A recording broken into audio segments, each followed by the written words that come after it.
Hello दोस्तों, स्वागत है आपका हमारे चैनल पर। आज हम बात करेंगे एक ऐसे हत्याकांड की जिसने पूरे देश को हिलाकर रख दिया है। इंदौर के बिजनेसमैन राजा रघुवंशी की मेघालय में हत्या, उनकी पत्नी सोनम और उनके प्रेमी राज कुशवाहा की साजिश और इस खौफनाक कहानी में विशाल और विक्की ठाकुर का पहला वार। आखिर क्या हुआ था उस दिन?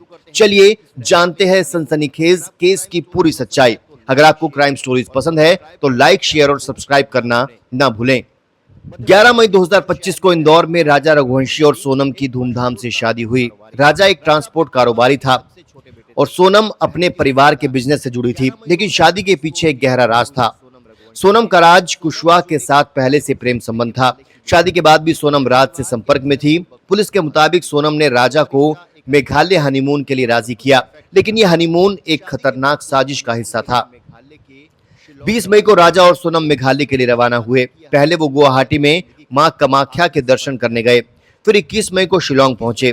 22 मई को उन्होंने स्कूटर किराए पर लिया और सोहरा की ओर निकले, लेकिन उनके साथ 3 और लोग थे, विशाल सिंह चौहान, आकाश राजपूत और आनंद कुर्मी। ये तीनों राज कुशवाहा के करीबी थे। पुलिस के मुताबिक सोनम ने राज कुशवाहा के साथ मिलकर राजा की हत्या की योजना बनाई थी। राज कुशवाहा ने इन तीनों को 20 लाख रुपए की सुपारी दी थी। 23 मई की सुबह जब राजा और सोनम नोंग्रीड गांव से वेई सफडोंग वाटरफॉल की ओर जा रहे थे, तब साजिश को अंजाम देने का प्लान तैयार था।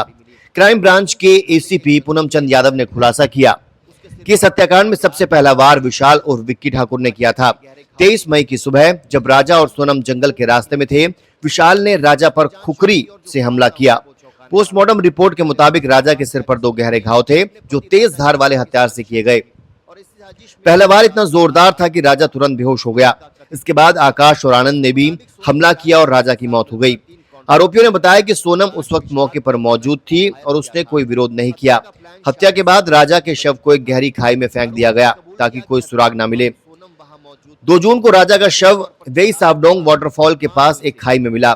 पुलिस को एक खून से सना खुखरी और सोनम का रेनकोट मिला, जिस पर खून के निशान थे। फोरेंसिक जांच में आकाश के कपड़ों पर राजा का खून पाया गया। सीसीटीवी फुटेज और होटल बुकिंग्स ने भी आरोपियों के मूवमेंट का खुलासा किया। 9 जून को सोनम ने उत्तर प्रदेश के गाजीपुर में सरेंडर कर दिया। विशाल, आकाश, आनंद और राज कुशवाहा को भी गिरफ्तार कर लिया गया। पुलिस ने विशाल के घर से हत्या के दिन पहने गए कपड़े बरामद किए, जिन्हें फोरेंसिक जांच के लिए भेजा गया। इस केस ने कई सवाल खड़े किए हैं। सोनम ने अपने पति के साथ ऐसा क्यों किया? क्या राज कुशवाहा ही इस हत्याकांड का मास्टरमाइंड था? और क्या इस साजिश में और लोग भी शामिल थे? दोस्तों, इस कहानी में प्यार, धोखा और हत्या का ऐसा त्रिकोण है जो हर किसी को हैरान कर देता है। आप क्या सोचते हैं? कमेंट बॉक्स में अपनी राय जरूर बताएं। अगर आपको ये वीडियो पसंद आया तो लाइक करें, शेयर करें और हमारे चैनल को सब्सक्राइब करें। अगली क्राइम स्टोरी में मिलते हैं। नमस्ते। दूसरी तरफ पुलिस का दावा है कि सोनम और राज कुशवाहा का अफेयर इस हत्या की वजह था।